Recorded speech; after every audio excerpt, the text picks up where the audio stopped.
नमस्कार. महाराष्ट्रातील विविध क्षेत्रातील बातम्या झटपट आपल्या मोबाईलवर पाहण्यासाठी लगेचच सबस्क्राईब करा राष्ट्रशक्ती लाईव्ह न्यूज आणि सोबत बेल आयकॉन प्रेस करायला विसरू नका. ही झालं पाहिजे.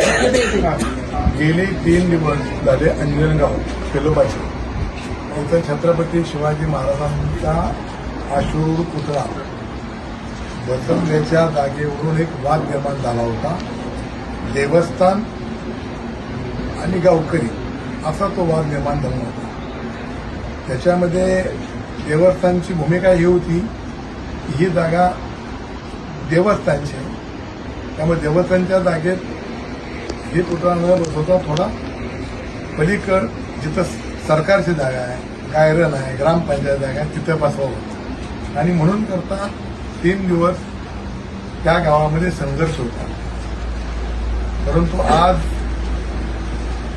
आमच्या जिल्ह्याचे पालकमंत्री दयाभाऊ गोरे साहेब, या विभागाचे आयजी फुलारे साहेब, नूतन इथले जिल्हाधिकारी नवीन आलेले कार्तिके साहेब आणि आपल्या जिल्ह्याचे एसपी साहेब सन्माननीय कुलकर्णी साहेब यांच्या समेत मराठा समाजाच्या काही गावातल्या ग्रामस्थांची बैठक झाली.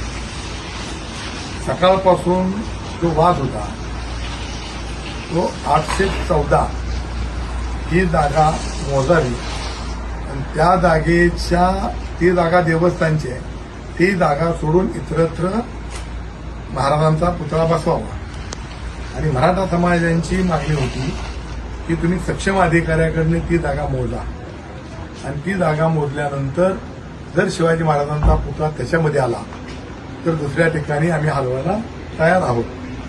त्याप्रमाणे आज शासनाच्या वरिष्ठ भूमी अभिलेखांच्या अधिकाऱ्यांनी ती जागा मोजली. त्याच्यामध्ये महाराजांचा पुतळा हा 814 या गटाच्या जवळ येत असल्यामुळं मराठा समाजानं जे शब्द दिला होता त्याप्रमाणे तो पुतळा तिथून बाजूला बसवण्याची संमती बरोबर आहे ना दिलेली आहे. परंतु आता ते कुठं बसवायचा या संदर्भामध्ये शेवटी शिवाजी महाराजांचा पुतळा बसवत असताना तो देखण्या जागी सगळ्यांना दिसला पाहिजे आहे, सगळ्यांना त्यांच्यापुढे नतमस्तक झालं पाहिजे आहे अशी जागा निवडावी अशी आमच्या ह्या सगळ्या ग्रामस्थांची मागणी होती. त्याप्रमाणे पालकमंत्र्यांनी अशा सूचना दिल्या की उद्या जिल्हाधिकारी साहेब, जिल्ह्याचे एसपी साहेब आणि मी स्वतः यांच्याबरोबर जाणार आम्ही तिथं आणि गावकऱ्यांच्या संमतीनं मग ती शासनाची जागा असो, वेगवेगळ्या विभागाची जागा असो, जी जागा गावकऱ्यांना आणि एसपींना आणि कलेक्टर साहेबांना मान्य होईल बरोबर ना, त्या ठिकाणी हा पुतळा बसवायचा आहे आणि त्या पुतळा नुसता बसवायचा नाही तर त्याला शोषवित करण्यासाठी पालकमंत्र्यांनी 1 कोटी रुपये उद्याच्या उद्या मंजूर करण्याचं आश्वासन या सगळ्या मराठा समाजाच्या मंडळाला दिलं आहे.